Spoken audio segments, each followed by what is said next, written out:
Apa kabar? Jumpa kembali ya. Semoga Anda semua tetap sehat. Prinsip ramalan. Prinsip ramalan. Ramal meramal. Sebenarnya meramalkan orang lain itu rumusnya sama dengan meramalkan diri sendiri. Begitu kiranya. Jadi ketika seorang peramal meramalkan pasiennya, itu sebenarnya dia meramalkan diri sendiri. Bisa jadi nanti ada kala ketika dia meramalkan seorang pasiennya, itu terjadi pada dirinya. Jadi apa namanya, timbal balik. Karena ketika seseorang ingin berprofesi sebagai seorang peramal atau ahli nujum, ahli bintang, itu kan dia ada keinginan, berarti ada kecintaan. Ketika dia ada kecintaan terhadap ilmu itu, maka ilmu itu akan meramalkan dirinya sendiri. Begitu guys. Jadi ilmu tersebut bergerak, berjalan otomatis terhadap yang mencintainya gitu. Apa benar ya? Coba saja Anda ramalkan yang lain, sebenarnya Anda meramalkan diri sendiri juga. Apakah itu dengan perbintangan, apakah itu dengan hitungan ya, atau dengan ciri-ciri, tanda. Bisa jadi begitu. Itu prinsip ramalan. Menurut saya, bisa jadi menurut Anda berbeda.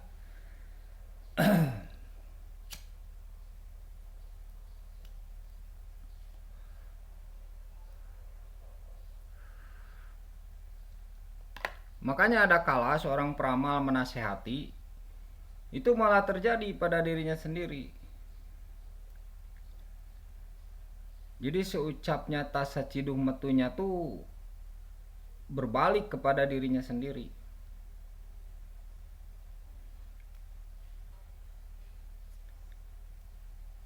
Sehingga ada kala itu mesti pilih-pilih orang menasehati itu, mesti pilih-pilih objeknya,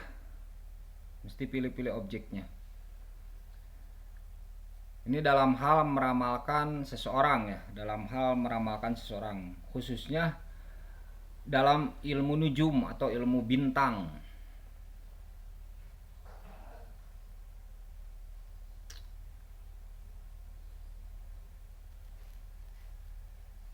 Lepas dari ilmiah. Jadi ada kala begitu.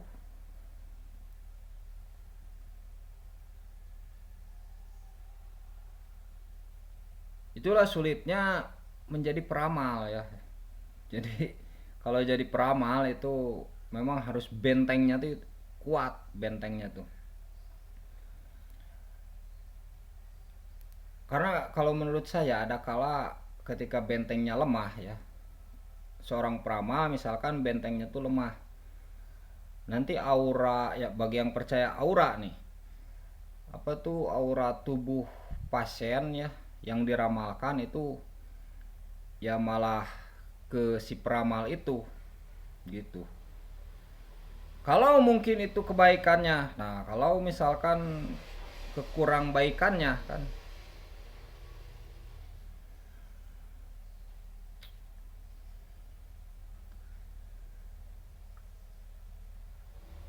jadi sebenarnya peramal itu sebenarnya ramal itu kan pasir ya, jadi pasir itu kan berantakan, kan ya, maksudnya berhamburan gitu, jadi bisa kemana saja. Namanya juga ramalan. Ramal itu kan pasir artinya ya, pasir kesik karena memang kan kalau tidak salah itu Kenapa disebut ramalan? Karena dulunya diukir di pasir ramalan itu. Jadi pakai apa? Kerikil-kerikil ya. Maksud kerikil di sini ya batu-batu pasir itu gitu. Sehingga disebut ramal pasir. Karena di pasir itu.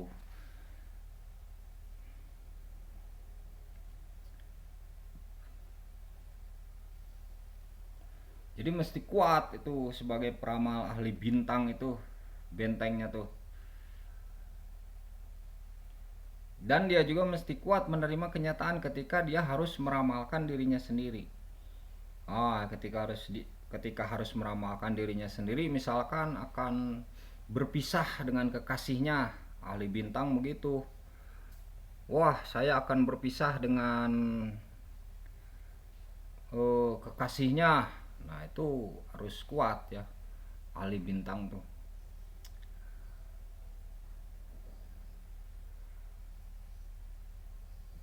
Jadi untuk menolak itu juga harus bisa. Selain dia mengetahui ramalannya untuk dirinya sendiri ya, penolaknya juga harus tahu gimana caranya agar tidak berpisah dengan kekasihnya, contoh gitu.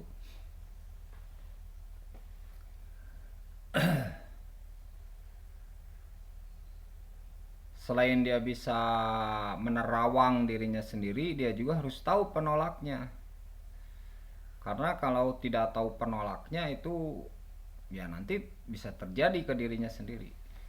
Ini cara menolaknya gimana nih? Nah, biar si peramal ini tidak berpisah dengan kekasihnya, contoh itu ya. Ini penolaknya gimana nih biar si peramal ini usahanya jadi nggak bangkrut.